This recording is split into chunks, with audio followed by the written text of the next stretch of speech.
Hello students, welcome back on my channel. आज हम class 12 physics के chapter first electric charges and fields के कुछ टॉपिक को स्टडी करेंगे, जैसे Coulomb's law, permittivity, dielectric constant, superposition principle, electric field, field due to a point charge. So please watch the video till the and.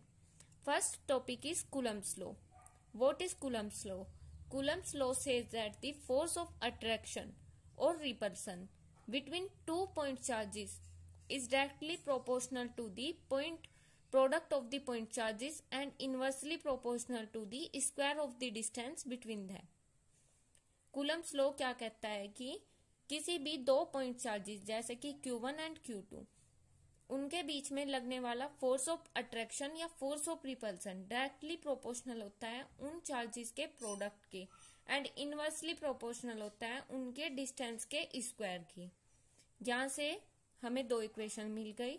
जब हम इन दो equation को combine करेंगे तो F डायरेक्टली प्रोपोर्शनल आ जाएगा Q1 Q2 upon R square की। जब हम प्रोपोर्शनल का साइन हटाते हैं तो हमारे पास एक कांस्टेंट आ जाता है K, जहां पर K एक प्रोपोर्शनैलिटी कांस्टेंट है। K की वैल्यू होती है 1/4 pi epsilon note. Epsilon note होता है परमिटिविटी ऑफ फ्री स्पेस। यहां से हमें F फोर्स की वैल्यू मिल जाएगी F equal to 1/4 pi epsilon nought Q1 Q2 upon R square. This is force. Force की एसआई यूनिट होती है न्यूटन, जिसको हम N से डिनोट करते हैं। Next point is permittivity. What is permittivity? Permittivity क्या होता है?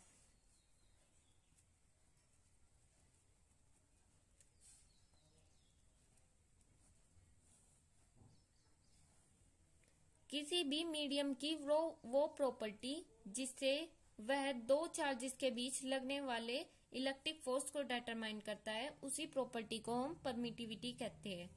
परमिटिविटी ऑफ फ्री स्पेस को एप्सिलॉन नोट से डिनोट करते हैं और परमिटिविटी ऑफ मीडियम को एप्सिलॉन से डिनोट करते हैं। This is permittivity of medium and epsilon note is permittivity of free space. Next topic is dielectric constant. What is dielectric constant? It is denoted by K. Dielectric constant is the ratio of the permittivity of the medium in free space to the permittivity of the medium. इसको हम epsilon nought upon epsilon के equal मानते हैं। K equal to epsilon nought upon epsilon. यहाँ पर K dielectric constant है। Next topic is forces between multiple charges, जिसको हम सुपरपोजिशन प्रिंसिपल भी कहते हैं। Superposition principle says that the force acting when a number of the forces interacting then the force act on a single charge is equal to the sum of the all other forces interacting at that charge. Suppose कीजिए यहाँ पर तीन charge रखे हुए Q2, Q3 and Q1 और हमें Q1 पर force applied जो फोर्स लग रही है उसको निकालना है, तो F1 इक्वल होगा वो फोर्सेस जो बाकी सब चार्जेस के द्वारा लगाई जा रही है उसके सम के इक्वल होगा। Forces between multiple charges, the superposition principal.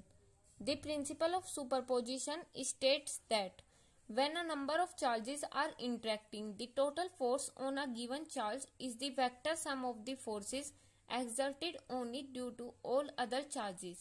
The force between two charges is not affected by the presence of the other charges. Principle superposition का प्रिंसिपल क्या कहता है कि जब बहुत सारे चार्जेस इंटरेक्ट करते हैं, when a number of charges are interacting, जो टोटल फोर्स होती है किसी भी गिवन चार्ज पर, उनमें से हम कोई भी एक चार्ज सपोज कर लेंगे और उस पर टोटल फोर्स अगर हम कैलकुलेट करते हैं तब वहां पर वह टोटल फोर्स इक्वल होगी vector sum of the forces exerted on it due to all other charges.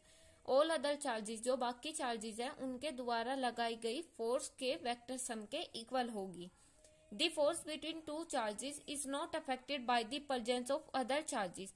किसी भी दो पॉइंट चार्ज के बीच जो फोर्स होती है वो किसी अदर चार्ज की प्रेजेंस की वजह से अफेक्ट नहीं होती है। यहाँ पर मैंने डायग्राम बनाया है। Q2 चार्जेस ओरिजिन से R2 डिस्टेंस पर रखा हुआ है। Q3 चार्ज ओरिजिन से R3 डिस्टेंस पर रखा गया है और Q1 चार्ज ओरिजिन से R1 डिस्टेंस पर रखा गया है। Q2 और Q1 के बीच R12 डिस्टेंस है और Q1 और Q3 के बीच R13 डिस्टेंस है। यहाँ पर हम Q1 पर जो फोर्स एक्सर्ट कर रहे हैं उसको कैलकुलेट करेंगे। Q1 पर जो टोटल फोर्स है वो इक्वल होगी Q2 और Q3 के सम के इक्वल, क्योंकि Q2 और Q3 भी फोर्स एक्सर्ट कर रहे हैं। यहाँ से हमें पता चलता है कि F1 पर लगने वाली फोर्स Q1 चार्ज पर लगने वाली फोर्स F1 इक्वल होगी सम of forces F12 and F13। Q2 और Q3 चार्ज के द्वारा लगाई जाने वाली फोर्स के सम के इक्वल होगी। F12 फोर्स हमारे पास आ जाती है 1/4πε0 Q1 Q2 अपॉन R12 का square into R12 Kaif. R12 Kaif का मतलब होता है कि ये यूनिट वेक्टर होता है, डायरेक्शनल यूनिट वेक्टर, जो हमें डायरेक्शन शो करता है, plus 1/4πε0 Q1 Q3 upon R13 का square R13 Kaif. Next point is electric field. What is electric field? Electric field किसी भी चार्ज के आसपास का वो रीजन होता है जिसमें अगर हम किसी यूनिट चार्ज या टेस्ट चार्ज को लेकर आते हैं तब वह चार्ज फोर्स को फील करता है या फोर्स उसके ऊपर अट्रैक्शन या रिपल्सन को फील करता है। सपोज ये क्यों चार्ज रखा हुआ है, इसके आसपास का वो रीजन जिसमें इस चार्ज के अफेक्ट को, इसके प्रेजेंस को फील किया जा सकता है, उसको हम इलेक्ट्रिक फील्ड कहते हैं। The region or space surrounding any charge in which the presence of this charge is felt is known as electric field. Electric field एक वेक्टर क्वांटिटी है, E equal to F upon Q, ये इसका formula होता है। इसके SI unit है newton पर coulomb, जिसको हम न्यूटन कूलम इनवर्स भी लिख सकते हैं, और वोल्ट पर metre, volt metre inverse. Dimensions होती है इसकी ML T-3 A inverse. Next topic is electric field due to a point charge. यहाँ पर हमने एक यूनिट चार्ज रखा हुआ है Q O पॉइंट पर, इससे R डिस्टेंस दूर पर P पॉइंट पर हमने एक Q नोट, जिसको हम टेस्ट चार्ज बोलते हैं, टेस्ट चार्ज को रखा हुआ है। क्यू चार्ज की वजह से टेस्ट चार्ज पर एक फोर्स लग रहा है F, जिसको हमें कैलकुलेट करना है। Electric field due to a point charge, इस पॉइंट चार्ज की वजह से लगने वाला फोर्स हमें कैलकुलेट करना है। हमारे पास कूलम्स लॉ से यह फोर्स होगा F equal to 1/4πε0 Q1 Q0 upon R square into R Kaif.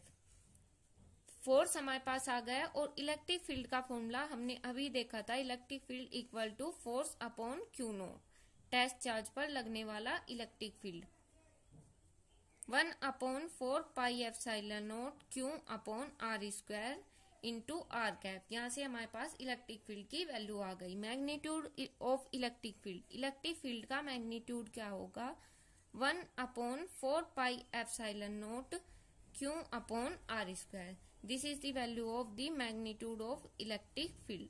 I hope आपको वीडियो अच्छा लगा होगा। Thank you for watching the video. Please like, share and subscribe my channel.